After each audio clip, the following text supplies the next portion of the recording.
الحمد لله الحمد لله العلي الأكبر، والصلاة والسلام على سيد البشر وعلى آله وأصحابه السرج الغرر. أما بعد، فأعوذ بالله من الشيطان الرجيم. بسم الله الرحمن الرحيم. ولله على الناس حج البيت من استطاع إليه سبيلا. صدق الله مولانا العظيم، وصدق رسوله النبي الأمين المعين الكريم، ونحن على ذلك لمن الشاهدين ومن الشاكرين، والحمد لله رب العالمين. معزز سامعین کرام، آئیے ہم اور آپ نہایت ہی عقیدت و احترام کے ساتھ حضور صاحب لولاک فخر موجودات اور رحمت عالم نور مجسم جناب احمد مجتبی محمد مصطفیٰ صلی اللہ علیہ وسلم کی بارگاہ اقدس میں درود و سلام کا نذرانہ پیش کرنے پڑھی. اللہم صلی علی سیدنا و شفیعنا و نبینا و مولانا و ملیانا محمد معدن الجود والکرم وعلى آلہ و اصحابہ بارک وسلم. صلاة و سلام علیک یا رسول اللہ، صلاة و سلام علیک یا حبیب اللہ.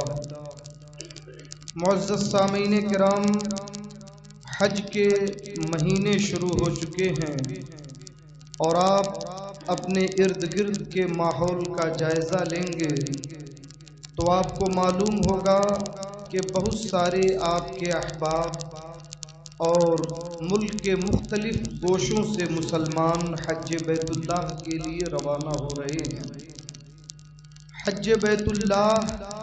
ہمارے اوپر اللہ تبارک و تعالی نے چند شرطوں کے ساتھ ایسے ہی فرض کیا ہے جیسے ہم پر نماز فرض ہے. جس طرح سے نماز کا انکار کر دینے والا اسلام سے خارج ہو جاتا ہے، مرتد ہو جاتا ہے، اسی طرح سے اگر کوئی حج کی فرضیت کا انکار کر دے تو وہ بھی مرتد ہوگا اور اسلام سے خارج ہو جائے گا. حج بیت اللہ ہمارے لیے زندگی میں اللہ نے صرف ایک بار فرض کیا ہے، مگر افسوس اس کے باوجود بہت سارے لوگ ایسے ہیں جن کے اوپر حج کب کا فرض ہو چکا، حج کی فرضیت ان پر کئی سالوں پہلے ہو چکی، مگر وہ اپنے دنیاوی کاموں میں لگ کر، بیٹے بیٹیوں کی شادی میں لگ کر، دکان مکان اور کھیت کھلیان کے چکر میں لگ کر وہ اب تک حج بیت اللہ کی سعادت سے محروم ہیں. میرے عزیزوں، میرے دوستوں، اللہ کے نبی سید عالم صلی اللہ علیہ وسلم ارشاد فرماتے ہیں کہ جس پر اللہ نے حج فرض کر دیا، بہت غور سے سنیں، اس لیے کہ ہر آدمی اپنی پوزیشن، اپنی حیثیت، اپنے پیسوں کو خود جانتا ہے. اللہ کے نبی فرماتے ہیں کہ جس پر اللہ نے حج کو فرض کر دیا اور اس کے باوجود وہ حج ادا نہ کرے، اور حج ادا نہ کرنے میں کوئی شرعی مجبوری نہیں آئی، مطلب جسم کے حساب سے تندرست ہے، پیسے بھی موجود ہیں، ٹھیک ہے، اور اس کے باوجود وہ بغیر کسی عذر شرعی کے دنیا داری کے چکر میں، کھیت کھلیان مکان دکان بیٹی بیٹی کے چکر میں وہ حج کو نہیں جاتا، تو اللہ کے نبی فرماتے ہیں مجھے اس سے کوئی مطلب نہیں کہ وہ یہودی بن کے مرے چاہے نصرانی بن کے مرے. یہ رحمت عالم صلی اللہ علیہ وسلم کا حکم ہے، حضور کی حدیث ہے، جو اپنی امت سے بہت پیار کرتے ہیں. اتنا پیار کرتے ہیں کہ ماں بھی اپنے بیٹے سے اتنا پیار نہیں کر سکتی. آپ ترمذی شریف کی اس حدیث کو سامنے رکھ کر کے غور کریں کہ حج جس کے اوپر فرض ہو گیا، کتنا جلدی اس فرض کو ادا کر دینا اس کے لیے ضروری ہے. ایک دوسری حدیث میں آیا، اللہ کے نبی سید عالم صلی اللہ علیہ وسلم نے فرمایا کہ جس پر اللہ تعالیٰ نے حج کو فرض کر دیا اور اس کے باوجود وہ حج بیت اللہ کی سعادت کو نہیں جاتا، یعنی بغیر کسی عذر شرعی کے اسے ٹال رہا ہے، تو فقہا نے فرمایا احادیث کی روشنی میں کہ وہ شخص فاسق ہے۔ چند سالوں تک اگر وہ نہیں گیا تو وہ فاسق ہے، اگر وہ گواہی دے گا تو اسلام میں اس کی گواہی قابل قبول نہیں ہوگی، اگرچہ وہ 5 وقت جماعت سے نماز پڑھتا ہے، اگرچہ اس کے چہرے پہ داڑھی ہے، اگرچہ وہ سچ بولتا ہے، اگرچہ وہ حلال کھاتا ہے، اگرچہ وہ شریعت کے تمام احکام پر عمل کرتا ہے، مگر حج فرض ہونے کے بعد بغیر عذر شرعی کے وہ حج کو نہیں جاتا، تو چند سال اگر اس نے ٹالا تو وہ شخص اسلام کی نظر میں فاسق ہے، گنہگار ہے، اور اس کی گواہی تک اسلام میں قابل قبول نہیں ہے۔ اب آپ اس سے اندازہ لگائیں کہ اللہ تبارک و تعالیٰ نے حج کو جو ہم پر فرض کیا تو وہ چاہتا ہے کہ جس کے اوپر حج فرض ہو جائے تو وہ شخص جلد سے جلد حج کو ادا کر لے۔ آپ غور فرمائیں، اچھا اب حج فرض کس پر ہے؟ آپ اسے بھی سمجھ لیں تاکہ آپ اپنی پوزیشن کے اعتبار سے سمجھیں کہ اللہ نے کب کا آپ پر حج فرض کر دیا۔ میرے عزیزوں، میرے دوستوں، اللہ تبارک و تعالیٰ نے جسے اتنا مال دیا، سونا چاندی پیسے تجارت کسی بھی اعتبار سے اتنا مال جس کے پاس اللہ نے دیا، جو قرض سے فارغ ہے، اور اگر قرض ہے بھی تو قرض مائنس کرنے کے بعد بھی وہ حج کے لائق ہے، تو اتنا مال جس کے پاس ہے کہ حج کے جو اخراجات ہیں وہ خرچ اٹھا سکتا ہے۔ مثلا آج کے زمانے میں اگر آپ حج کمیٹی سے جاتے ہیں تو تقریباً 3.25 لاکھ روپے، یا آپ کسی ٹریولز کے ذریعے جاتے ہیں تو 4 ساڑھے 4 یا 5 لاکھ، جو بھی جس اعتبار سے آپ ہو، اس میں اعتبار یہ ہے کہ کم سے کم کتنے پیسے لگتے ہیں، اس کا شریعت میں اعتبار ہے۔ تو اب آپ کے پاس اتنے پیسے ہیں کہ حج کا خرچ آپ اٹھا سکتے ہیں، اور آپ کے جانے آنے تک آپ اپنے بال بچوں کے لیے اتنا مال چھوڑ کے جائیں کہ واپس آنے تک وہ آرام سے کھاتے پیتے رہیں، بس یہ اتنا پیسہ جس شخص کے پاس ہے۔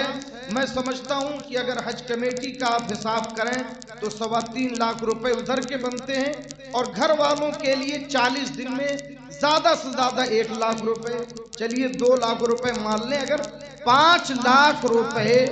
میرے اپنے حساب سے 5 لاکھ روپے کسی مسلمان کے پاس ہیں، اور یہ اس کی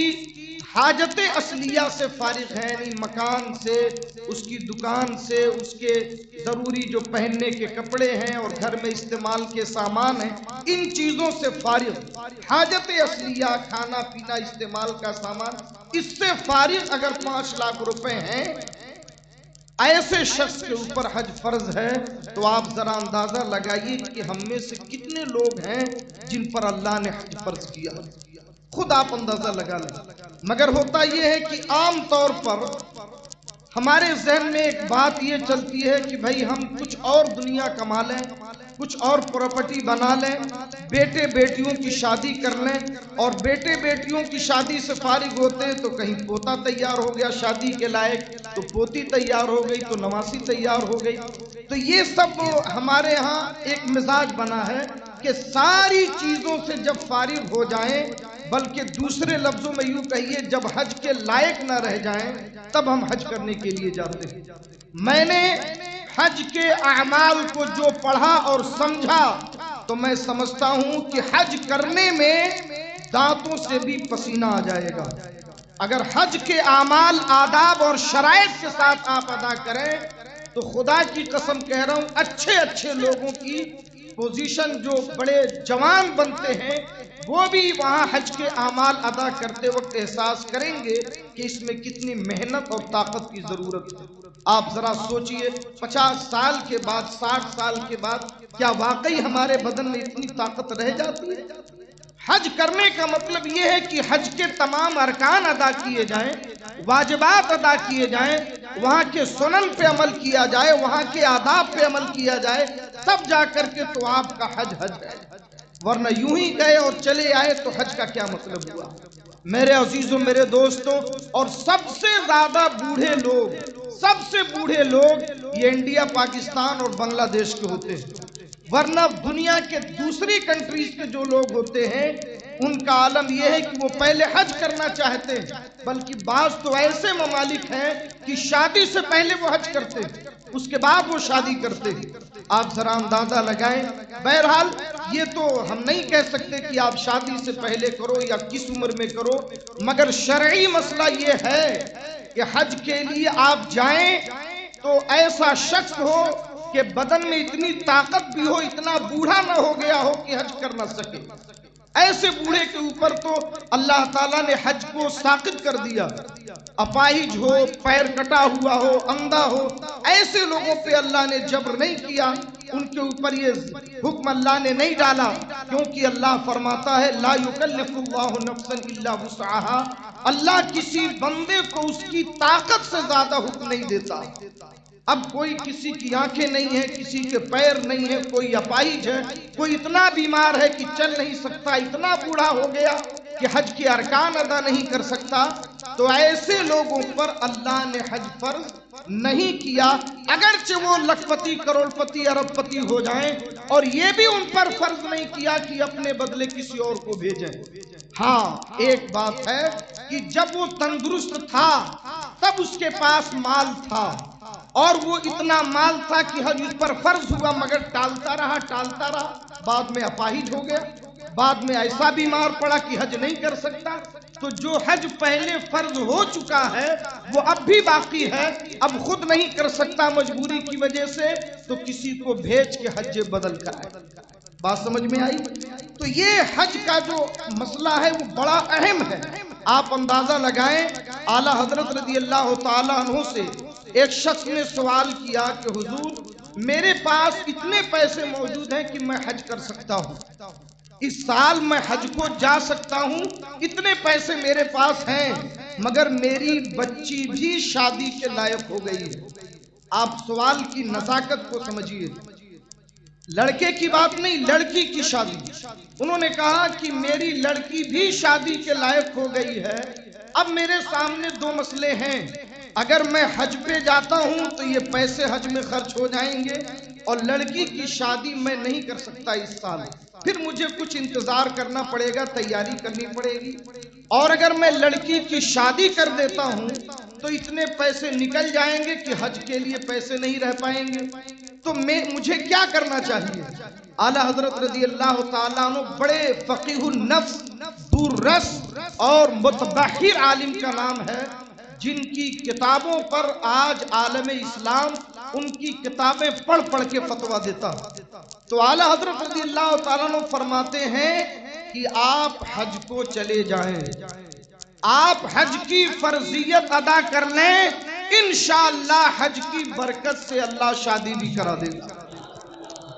آپ دیکھیں اعلیٰ حضرت کا جواب دیکھیں، اور یہ حج کی فرضیت کا اندازہ لگائیں کہ مطلب فرض ہونے کے بعد کتنا جلدی انسان کو کرنا چاہیے۔ یہاں تک فقہاء نے لکھا ہے کہ اگر آپ کے پاس اتنے کپڑے اور غیر ضروری استعمال کے سامان ہیں کہ آپ اسے بیچ کر کے حج کر سکتے ہو، تو آپ پر فرض ہے کہ وہ سب بیچ کے حج کو جاؤ۔ یہاں تک کہ اتنا بڑا کاروبار ہے، کبھی ہوتا ہے کہ ہمارے پاس روکڑے نہیں ہوتے، ہمارے اکاؤنٹ میں پیسے نہیں ہوتے، ہمارے پاس تجارت کا مال پڑا ہوا ہے کئی لاکھ کا، مگر وہ مال بکا نہیں ہے، پیسے ہمارے پاس آئے نہیں ہیں، تو ایسے شخص کے لیے کیا حج کا کیا حکم ہے؟ فقہاء فرماتے کہ اگر تجارت اتنی بڑی ہے اور مال تجارت اتنا ہے کہ اس میں سے کچھ یا آدھا بیچ دے اور حج کر لے، اور اس کے باوجود اس کی تجارت چلتی رہے، یہ اور بات ہے کہ تھوڑا کم ہو جائے گی تجارت، اس کی تجارت چلتی رہے اور وہ حج کر سکتا ہے، تو اس پر فرض ہے کہ اپنے مال تجارت میں سے اتنا بیچ دے جس کی بنیاد پر وہ حج کر سکتا ہے۔ اب آپ ذرا سوچئے، یہاں تک کہ ایک آخری بات میں اس سلسلے میں عرض کر دوں، اس سے آپ اندازہ لگا سکتے ہیں، ایک شخص کے پاس ایک مکان ہے اور اتنا بڑا مکان ہے کہ اگر وہ چھوٹا مکان لے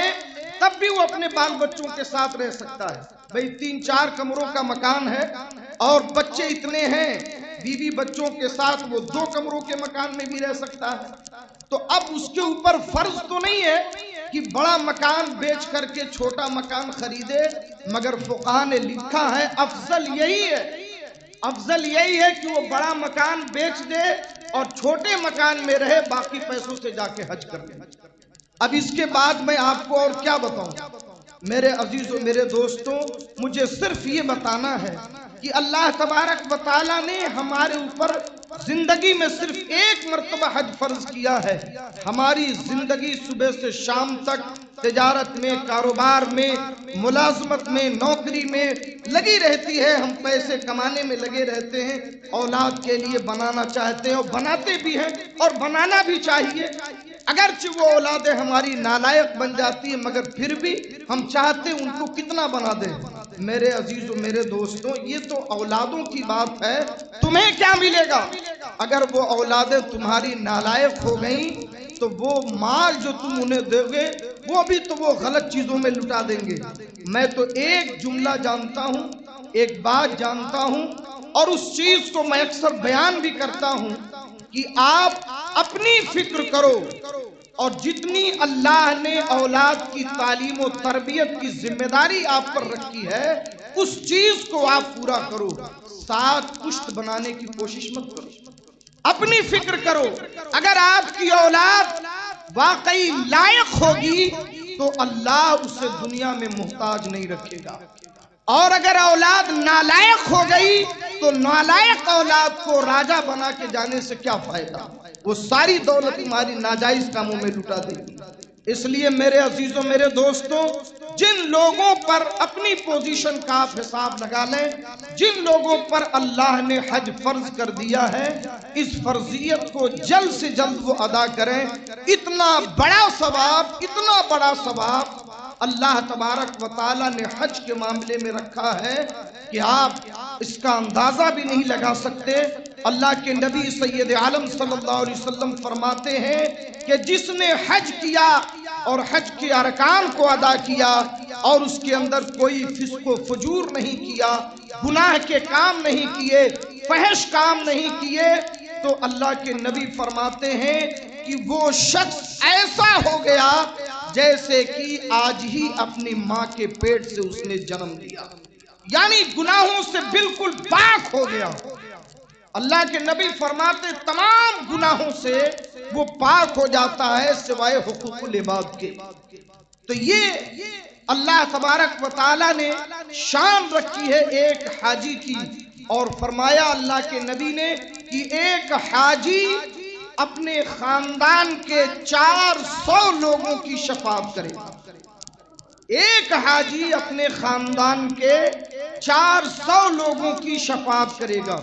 اگر ہم ایسی بھی کوشش کریں کہ بھئی ٹھیک ہے ہماری پوزیشن ایسی نہیں ہے، کچھ پیسے جیسے کہ ہم اب بہت ساری چیزوں میں آج کل ہم میڈیکل کے لیے لیتے ہیں، ہیلتھ انشورنس لیتے ہیں کہ بھئی اگر ہم بیمار پڑ گئے تو ہمارا اتنے میں کام چل جائے، اور وہ انشورنس والے ہمارے پیسے بڑھیں، اور نہیں بیمار پڑے تو وہ سارے پیسے آپ کے چلے جاتے ہیں. کتنے لوگ ہیں مہینے کا 8-8, 10-10 ہزار, 15-15 ہزار روپے بھرتے ہیں، حالانکہ شرعاً یہ جائز نہیں ہے. مسئلہ بھی سمجھ لیں، شرعاً یہ جائز نہیں ہے، کیونکہ کوئی ضروری نہیں ہے کہ آپ بیمار پڑو. ارے آپ اتنے پیسے اگر مسجد میں مدرسے میں صدقہ کرتے رہو تو اللہ آپ کو بیماری سے بچا لے گا. کوئی ضروری نہیں کہ آپ بیمار پڑو، اور اگر نہیں بیمار پڑے، ایسی کوئی ضرورت نہیں پڑی، وہ سارے پیسے آپ کے پانی میں چلے گئے، اس کا کوئی بینیفٹ آپ کو نہیں ملا. مگر آپ یہ ذرا سوچو کہ پھر بھی شرعاً جائز نہیں ہے، پھر بھی ایک امید پر کہ شاید بیمار پڑ جائیں، پیسے ہر مہینے ہم دیتے جا رہے. اللہ کے بندے اسی طرح اگر ہر مہینے کچھ پیسے حج کے نام پہ جمع کرتے رہو تو میں سمجھتا ہوں کہ جو لوگ حج کے لائق نہیں ہیں 2-3 سالوں میں اللہ انہیں اتنا دے دے گا کہ وہ حج کے لائق ہو جائے. تو میرے عزیزوں میرے دوستوں، اللہ کی رحمت پہ بھروسہ رکھو.